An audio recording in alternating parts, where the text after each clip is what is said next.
ഓം ശ്രീ ഗുരുഭ്യോ നമഃ. ഭഗവത്ഗീതയും ഗുരുപദേശവും.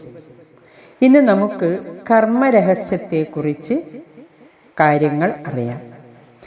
ഭഗവത്ഗീതയിലെ ഭഗവാന്റെ ഒരു പ്രധാന ഉപദേശമാണ് കർമ്മണ്യേവാധികാരസ്ഥേ മാ ഫലേഷു കഥാചന മാ കർമ്മഫലഹേതു ഭൂ മാതേ സംഗോസ്ത്വ കർമ്മണി. നിനക്ക് കർമ്മം ചെയ്യാൻ മാത്രമാണ് അധികാരിത്വം. ഒരിക്കലും കർമ്മഫലത്തിൽ അധികാരമില്ല. നീ ഫലത്തെ കാക്ഷിച്ചു കർമ്മം ചെയ്യുന്നവനാകരുത്, എന്നാൽ കർമ്മം ചെയ്യാതിരിക്കുകയും അരുത്. ഈ ശ്ലോകം ഒരു പ്രാവശ്യമെങ്കിലും കേട്ടിട്ടില്ലാത്തവർ വിരളമായിരിക്കും. ആധ്യാത്മിക പ്രഭാഷണങ്ങളിൽ മാത്രമല്ല, ആധ്യാത്മികതയെയും ഭഗവാനെയും വിമർശിക്കുന്ന പ്രസംഗങ്ങളിലും ഒരുപോലെ കേൾക്കാൻ സാധ്യതയുള്ളതാണ് ശ്ലോകം. വളരെയധികം തെറ്റിദ്ധരിക്കപ്പെട്ടിട്ടുണ്ടെങ്കിലും കർമ്മയോഗത്തിൻ്റെ മർമ്മവും ജീവിത വിജയത്തിൻ്റെ രഹസ്യവും ഇതിൽ നമുക്ക് കാണാൻ കഴിയും. ആധ്യാത്മിക സാധകർക്കും ഗൃഹസ്ഥാശ്രമികൾക്കും ഒരുപോലെ പ്രയോജനപ്പെടുന്ന ഈ ഉപദേശം സൂക്ഷ്മബുദ്ധിയിലൂടെ നമുക്കൊന്ന് മനനം ചെയ്യാം. കൂലി കൊടുക്കാതെ പണിയെടുപ്പിക്കാനുള്ള കുത്സിത തന്ത്രമാണ് ഈ ശ്ലോകം എന്നാണ് വിമർശകരുടെ വാദം. വരേണ്യവർഗം മറ്റുള്ളവരെ അടിച്ചമർത്താനാണ് ഈ ശ്ലോകം തട്ടിക്കുട്ടി ഗീതയിൽ തിരുകി ചേർത്തെന്നാണ് മറ്റൊരു കൂട്ടർ പറഞ്ഞു വരുന്നത്. എന്നാൽ കറകളഞ്ഞ അന്ധകരണത്താൽ വേണ്ട പോലെ വിചാരം ചെയ്താൽ ഈ ആരോപണങ്ങളൊക്കെ ശുദ്ധ അബദ്ധമാണെന്ന് ബോധ്യപ്പെടും.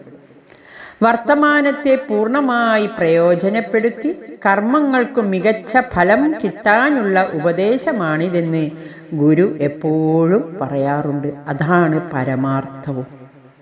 ഗുരു പറയുന്നത് പോലെ നന്നായി പഠിക്കുന്ന ഒരു കുട്ടി പരീക്ഷാ ഫലത്തെക്കുറിച്ച് വേവലാതിപ്പെട്ടുകൊണ്ടാണ് പരീക്ഷ എഴുതുന്നെങ്കിൽ അറിയാവുന്ന ഉത്തരങ്ങൾ പോലും ആ കുട്ടിക്ക് നന്നായി എഴുതാൻ കഴിയില്ല.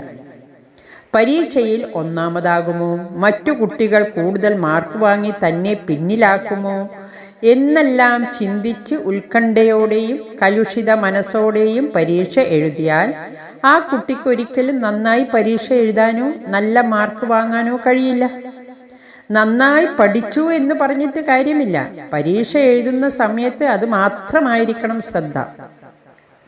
അപ്പോഴാണ് നന്നായി പരീക്ഷ എഴുതി നല്ല മാർക്ക് വാങ്ങാൻ സാധിക്കുന്നത്. അപ്പോഴാണ് ആ കർമ്മത്തിൻ്റെ പൂർണ്ണ ഫലം കിട്ടുന്നത്. ഏതൊരു കർമ്മത്തിൻ്റെ കാര്യത്തിലും ഇത് തന്നെയാണ് സംഭവിക്കുന്നത്.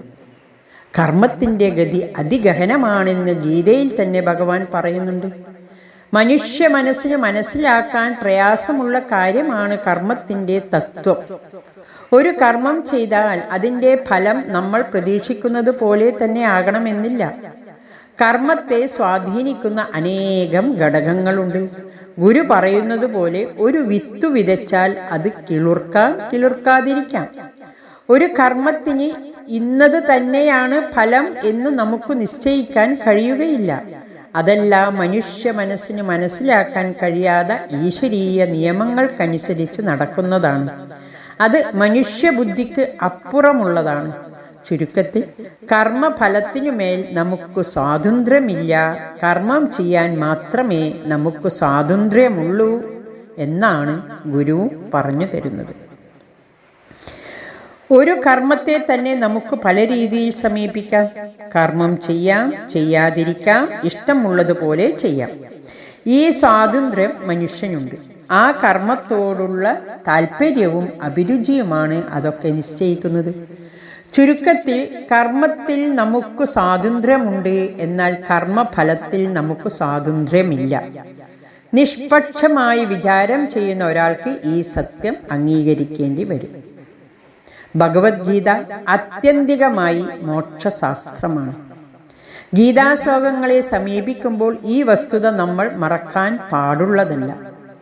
ശ്ലോകത്തിൻ്റെ ആധ്യാത്മികമായ ആശയത്തിനാണ് നമ്മൾ കൂടുതൽ ഊന്നൽ കൊടുത്ത് മനസ്സിലാക്കേണ്ടത്.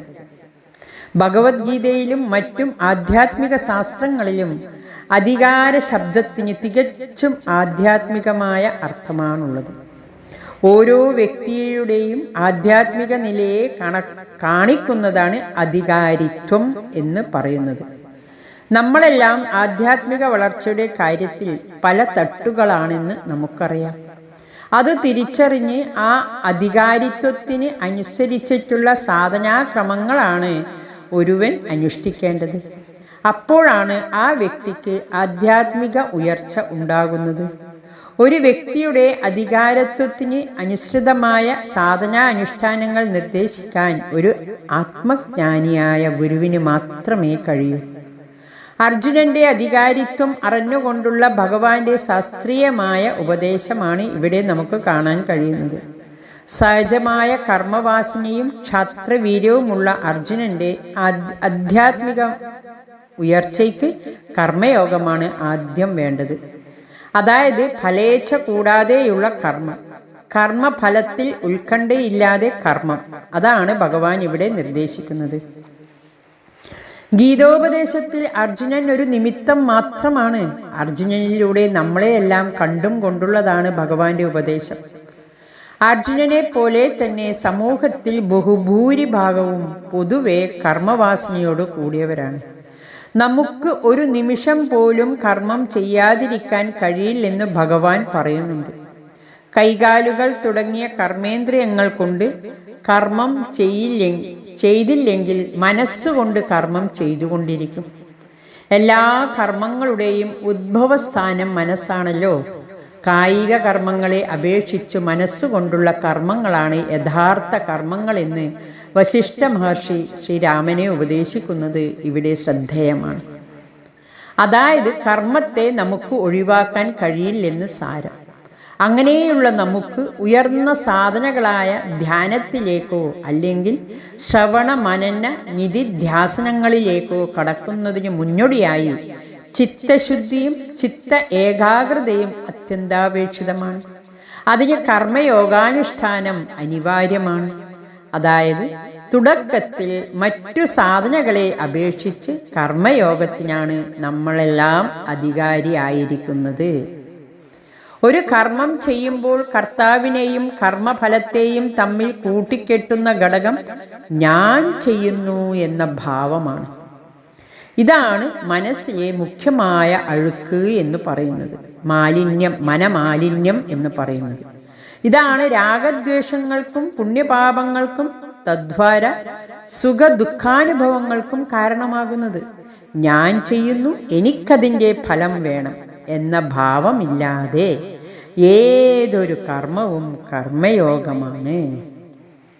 ചെയ്യുന്ന കർമ്മങ്ങൾ ഒട്ടലില്ലാതെ, ഫലത്തിൽ ഉത്കണ്ഠയില്ലാതെ, കർത്തൃത്വ ബോധമില്ലാതെ ഈശ്വരാർപ്പിതമായി അനുഷ്ഠിച്ചാൽ മാത്രം മതി. അപ്പോൾ അത് കർമ്മയോഗമായി. എല്ലാ കർമ്മങ്ങളും ഒരു സാധനയാക്കി മാറ്റണമെന്ന് ഗുരു എപ്പോഴും ഓർമ്മിപ്പിക്കാറുണ്ട്. ഞാൻ അവിടുത്തെ കൈകളിലെ ഉപകരണം മാത്രമാണ്, അവിടുത്തെ കൈകളിലെ പേന മാത്രമാണ്, അവിടുന്നാണ് വരയ്ക്കുന്നത്, അവിടുന്നാണ് എഴുതുന്നത് എന്ന ഭാവത്തോടെ കർമ്മങ്ങൾ ചെയ്യാനാണ് അമ്മ നിർദ്ദേശിക്കുന്നത്. അങ്ങനെയുള്ള കർമ്മങ്ങൾ ഉള്ളിലെ മാലിന്യങ്ങൾ ഇല്ലാതാക്കും. അപ്പോൾ ഉയർന്ന സാധനകളിലേക്ക് ഒരുവന് കടക്കാൻ സാധിക്കുന്നു. ക്രമേണ ആത്മജ്ഞാനവും മോക്ഷവും നേടാൻ ആ ജീവൻ പ്രാപ്തനാകുന്നു. ചുരുക്കത്തിൽ ഒരു കർമ്മത്തിന് ഭൗതികവും ആത്മീയവുമായ പൂർണ്ണ ഫലം കിട്ടുന്നതിനുള്ള പ്രായോഗികമായ ഉപദേശമാണ് ഭഗവാൻ നമുക്ക് ഈ ശ്ലോകത്തിലൂടെ നൽകുന്നത്. വന്നു ചേരുന്ന കർമ്മങ്ങളെ കർമ്മയോഗമാക്കി അനുഷ്ഠിച്ച് ചിത്തശുദ്ധി നേടി സാധനാനുഷ്ഠാനങ്ങളിലൂടെ മുക്തിയെ പ്രാപിക്കാൻ നമുക്കേവർക്കും കഴിയട്ടെ. ഹരി ഓം നമഃ ശിവായ.